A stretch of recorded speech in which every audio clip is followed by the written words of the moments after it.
Nunca he sabido con exactitud en qué momento uno aprende a convivir con lo que no entiende. En mi caso no fue una decisión consciente, sino una costumbre que se fue formando desde muy temprano, como se forman los hábitos que nadie te enseña, en silencio, a base de repetición, de miedo contenido, de miradas que no se sostienen demasiado tiempo en un mismo punto. Crecí en un pueblo pequeño del norte de Veracruz, un lugar donde el calor se queda atrapado entre las casas y la humedad parece subir desde la tierra incluso cuando no ha llovido.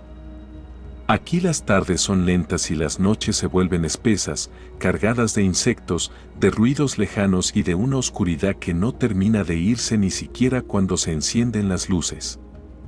Desde niña aprendí que el silencio no siempre significa calma.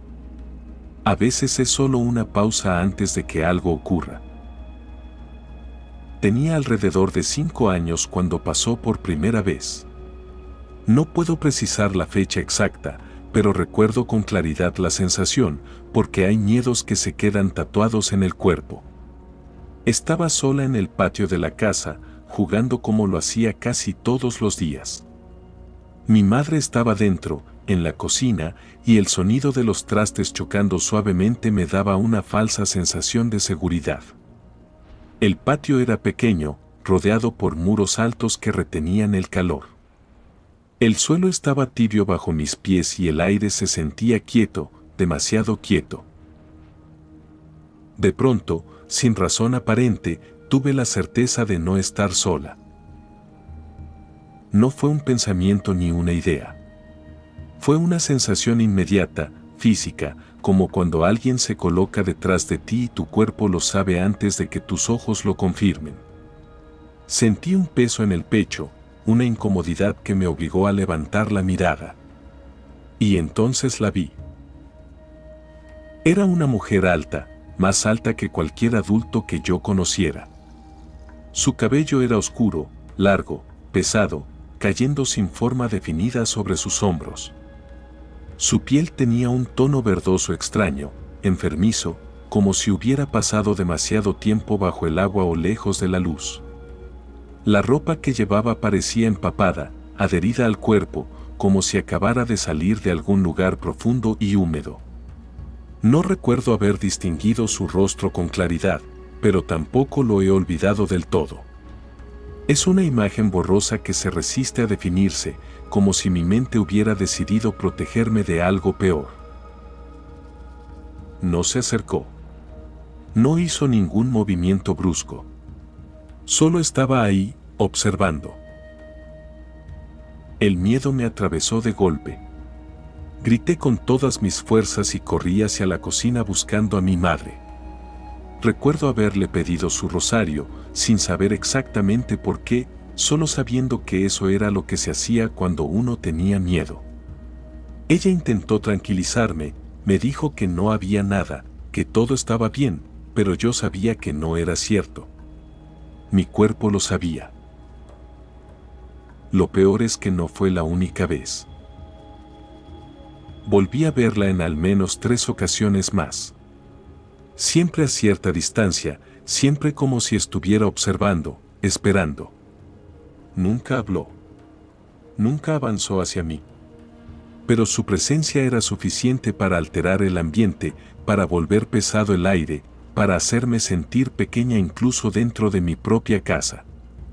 Mis padres comenzaron a preocuparse por mi comportamiento, por mis cambios de ánimo, por mi resistencia a quedarme sola en ciertos espacios. Decidieron bendecir la casa, y durante un tiempo todo pareció calmarse.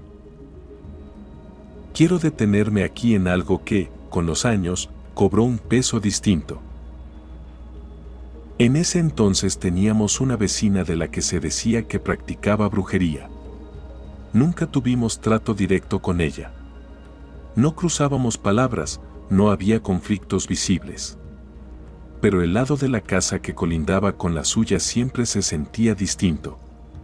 No sabría explicarlo mejor, el aire era más denso, el silencio más incómodo. Incluso de niña evitaba jugar cerca de ese muro.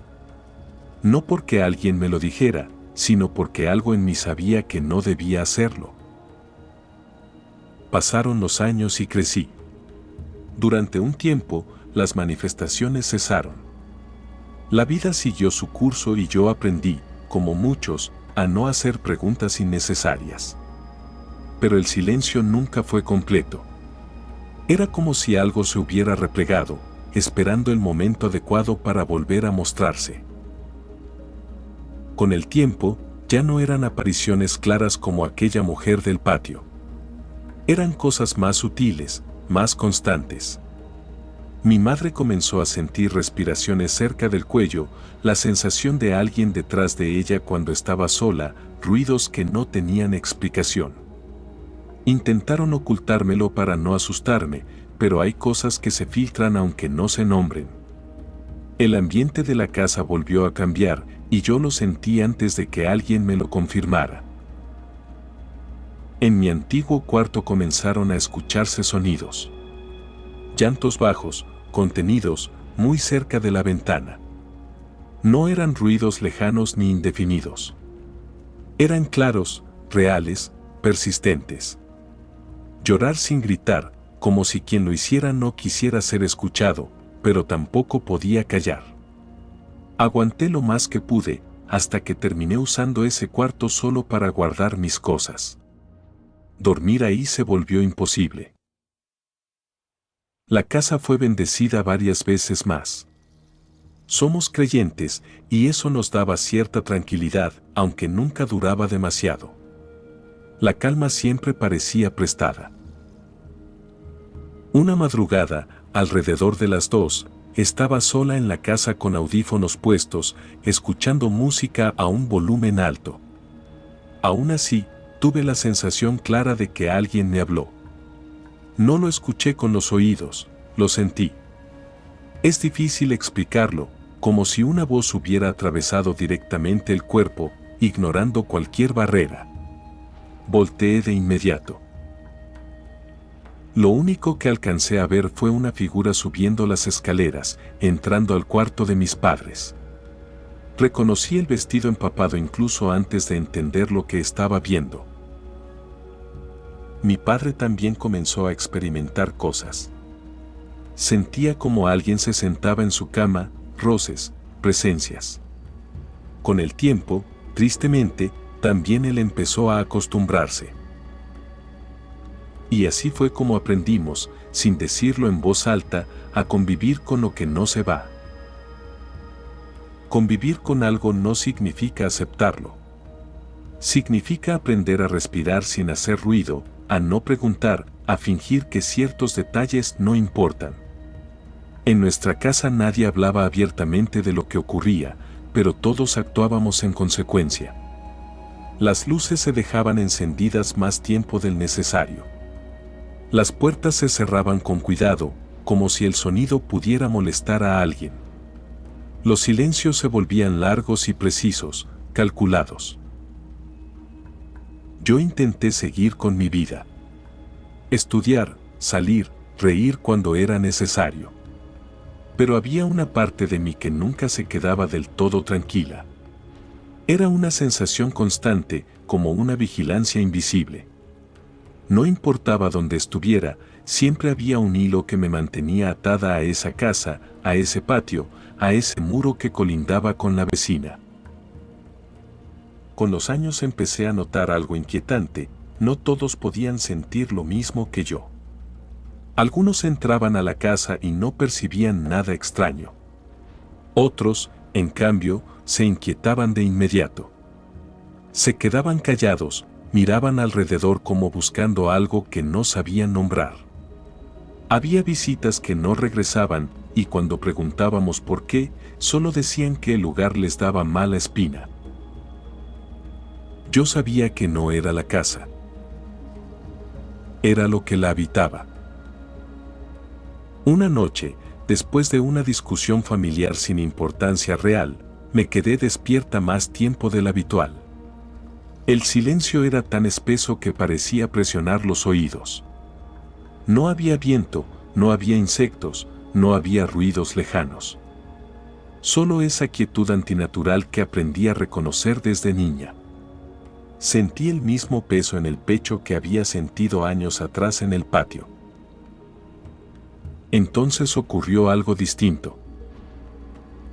No fue una aparición inmediata. Fue una certeza lenta, progresiva. Alguien estaba recorriendo la casa. No caminando, no exactamente.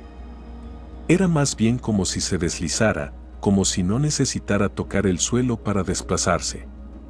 Lo supe por cómo cambiaba el ambiente al pasar de un espacio a otro. La temperatura descendía levemente. El aire se volvía más denso. Cuando llegó a mi puerta, no intentó abrirla. Se quedó ahí. Podía sentirla del otro lado, tan cerca que mi cuerpo reaccionó antes que mi mente. El corazón me latía con fuerza, pero no podía moverme. No era parálisis completa, era algo más perverso, la sensación de que moverse sería una mala idea. Como si algo, con paciencia infinita, estuviera esperando una reacción equivocada. No escuché pasos, pero escuché respiración. Lenta, húmeda, contenida.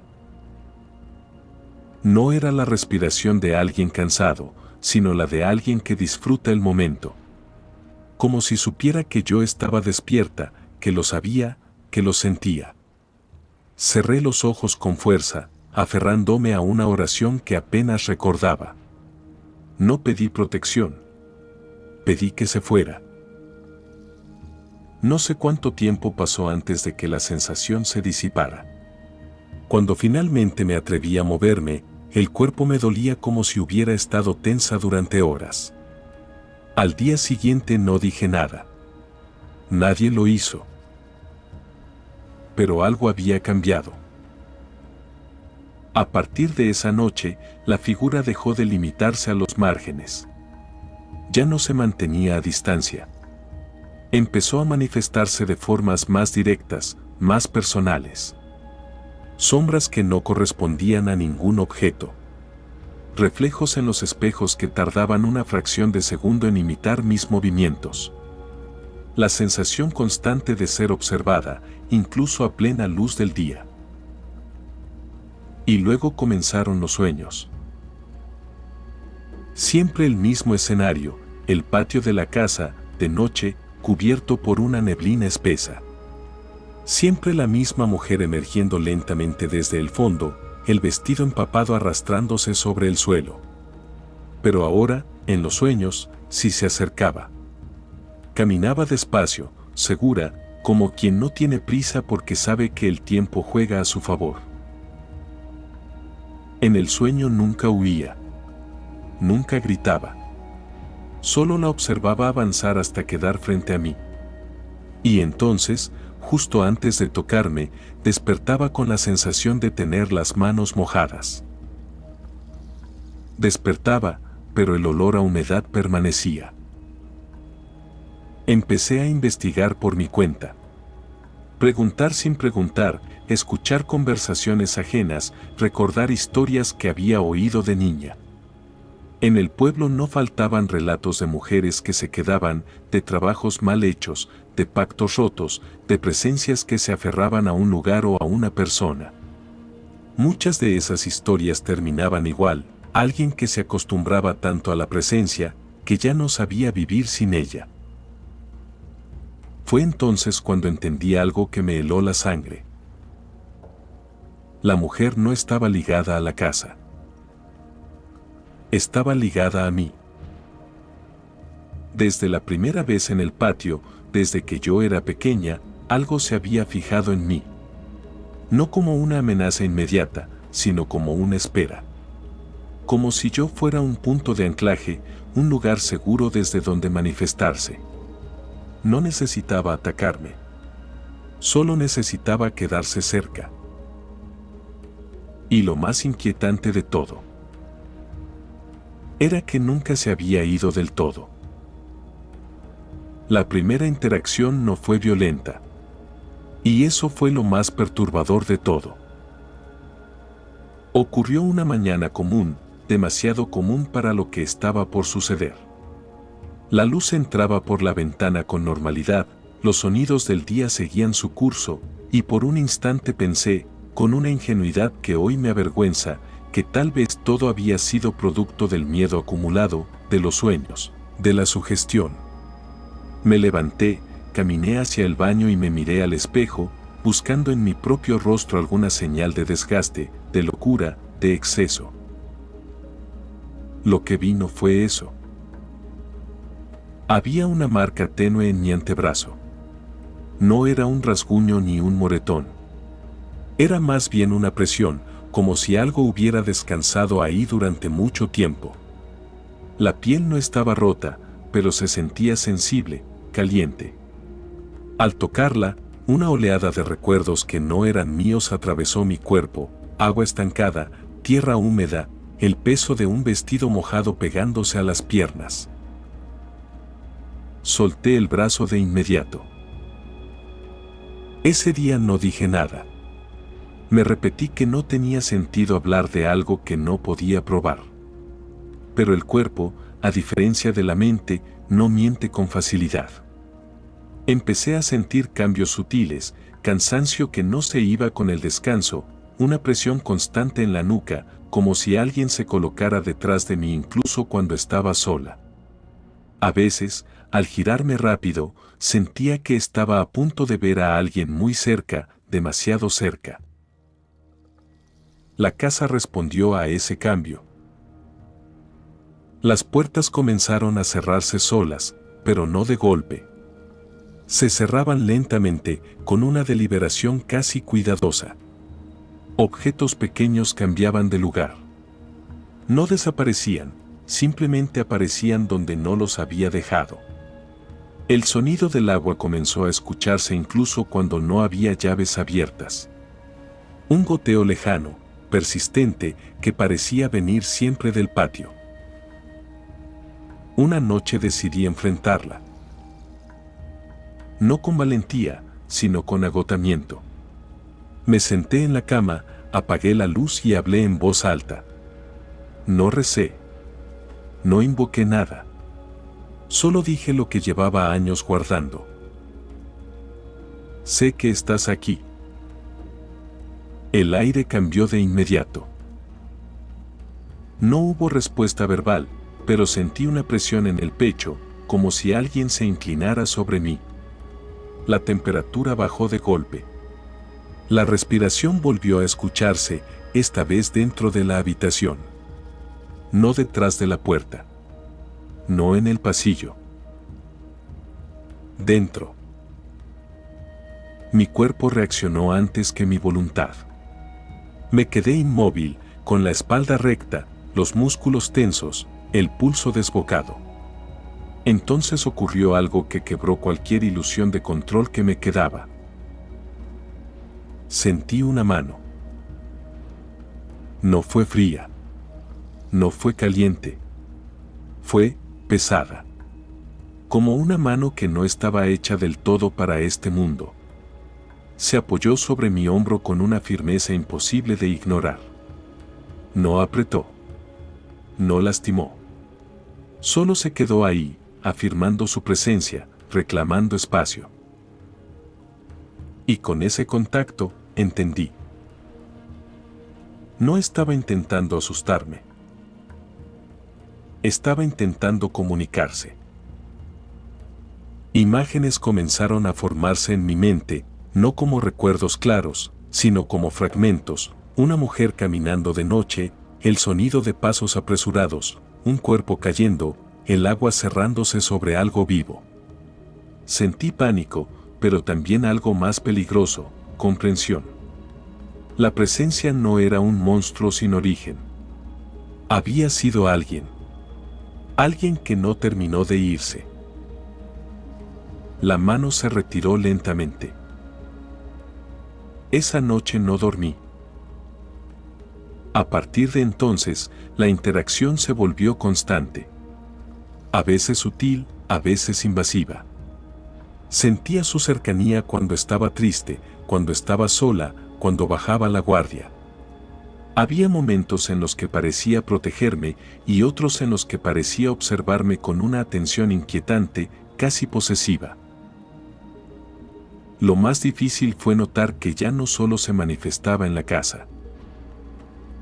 Comenzó a acompañarme afuera. En la calle, sentía esa misma presión en la nuca. En lugares silenciosos, escuchaba el roce de un vestido arrastrándose. En reflejos, ventanas, vitrinas, superficies brillantes, creía ver por un segundo una silueta detrás de mí. Nunca completa. Nunca clara. Pero siempre femenina. Siempre húmeda. Siempre paciente. Un día, una anciana del barrio me detuvo sin razón aparente. Me miró fijo, demasiado tiempo, y dijo en voz baja: «No camina sola». No pregunté cómo lo sabía. No quise. Esa noche soñé algo distinto. Ya no estaba en el patio. Estaba dentro del agua. Sentía el peso del cuerpo hundiéndose, la desesperación, la falta de aire. Pero también sentía otra cosa, alivio. Como si, al morir, algo se hubiera quedado incompleto. Como si la muerte no hubiera sido el final, sino una interrupción mal hecha. Cuando desperté, supe la verdad que había estado evitando. La presencia no quería irse. Quería permanecer. Y yo era el lugar más fácil para hacerlo. El punto de no retorno no llega con un estruendo.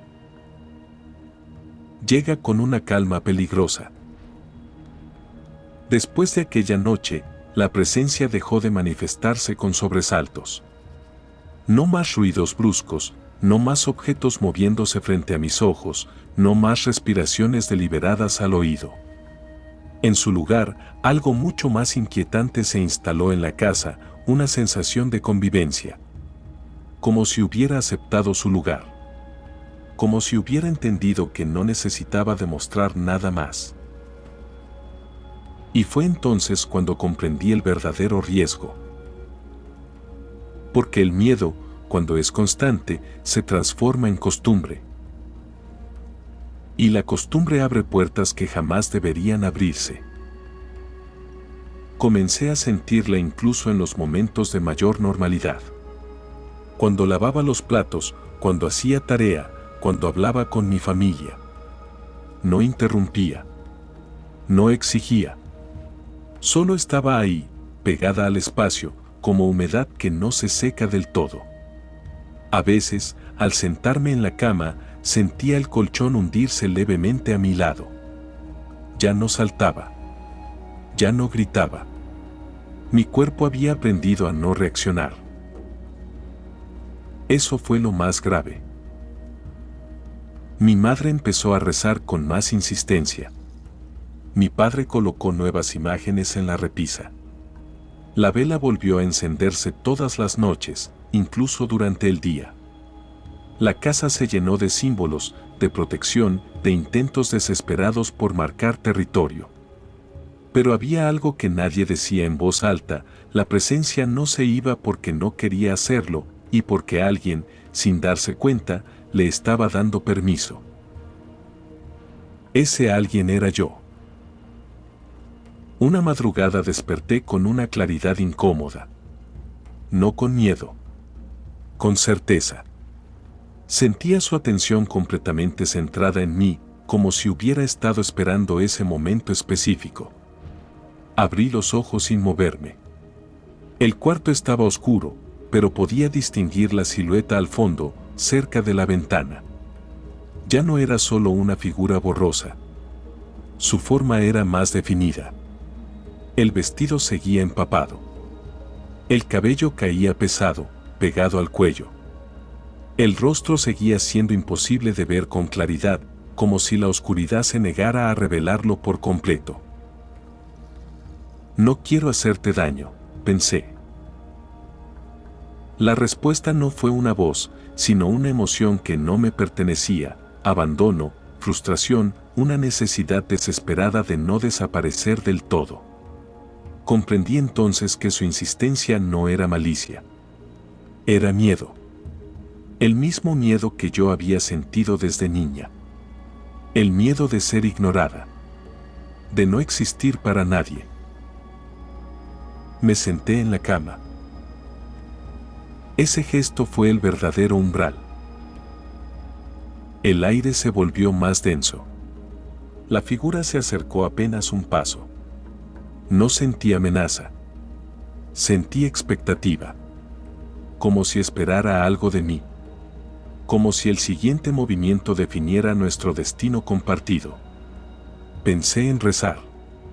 Pensé en gritar. Pensé en correr. Pero nada de eso ocurrió. En su lugar, hablé.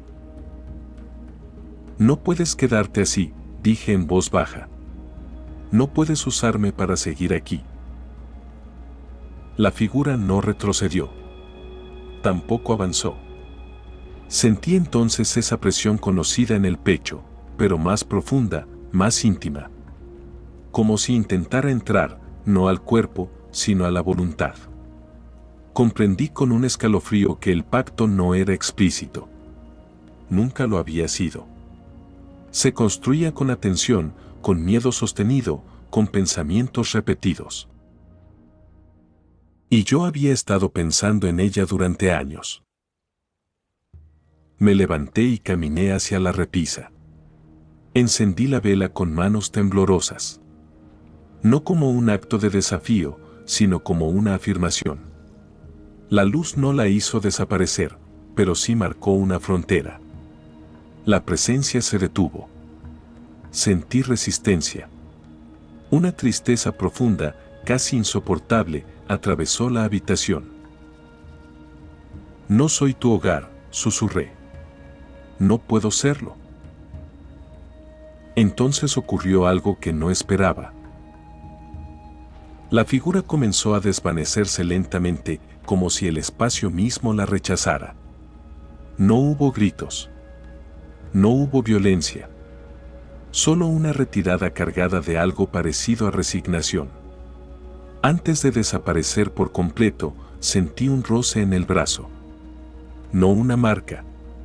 No una presión. Un gesto de despedida. Después, silencio. No el silencio tenso de otras veces, sino uno distinto. Vacío. Honesto. Desde esa noche, las manifestaciones disminuyeron. No desaparecieron por completo, porque lo que ha existido tanto tiempo rara vez se va del todo, pero perdieron fuerza. Ya no siento esa vigilancia constante. Ya no me acompaña fuera de casa. La sensación sigue ahí, como un recuerdo persistente, como una cicatriz invisible. Aprendí algo que no me enseñaron en la iglesia ni en los rezos. No todo lo desconocido se enfrenta con guerra. Algunas presencias se sostienen porque alguien les presta su miedo como ancla. Y a veces, sobrevivir significa retirar ese permiso. Sigo rezando. Sigo teniendo cuidado. Sigo evitando provocar lo que no comprendo del todo. Pero ya no camino encorvada por la noche. Ya no siento que algo camine conmigo a cada paso. La casa respira distinto. Yo también. No sé si la presencia se fue por completo. Tal vez nunca lo haga. Tal vez solo aprendió que ya no soy un lugar disponible. Y eso, para mí, ha sido suficiente. Porque hay pactos que se rompen con valentía. Y otros que se rompen simplemente recordando quién eres. Ahora, deja que el aire vuelva a su lugar. Respira. Lo que escuchaste no es solo una historia, es un eco que habita muchas casas, muchos cuerpos, muchos silencios. Si este testimonio resonó contigo, si alguna vez sentiste que algo te observaba desde donde no había nadie, no estás solo. Aquí, en Chamán, damos voz a lo que se vive en susurros y se calla por miedo. Te invito a suscribirte al canal Chamán, a compartir este relato con quien camina de noche acompañado por lo invisible y a seguir escuchando las historias que nacen del territorio, de la memoria y de la oscuridad mexicana. Porque algunas historias no buscan asustarte. Buscan recordarte que sigues vivo. Chamán, las historias que susurran los espíritus.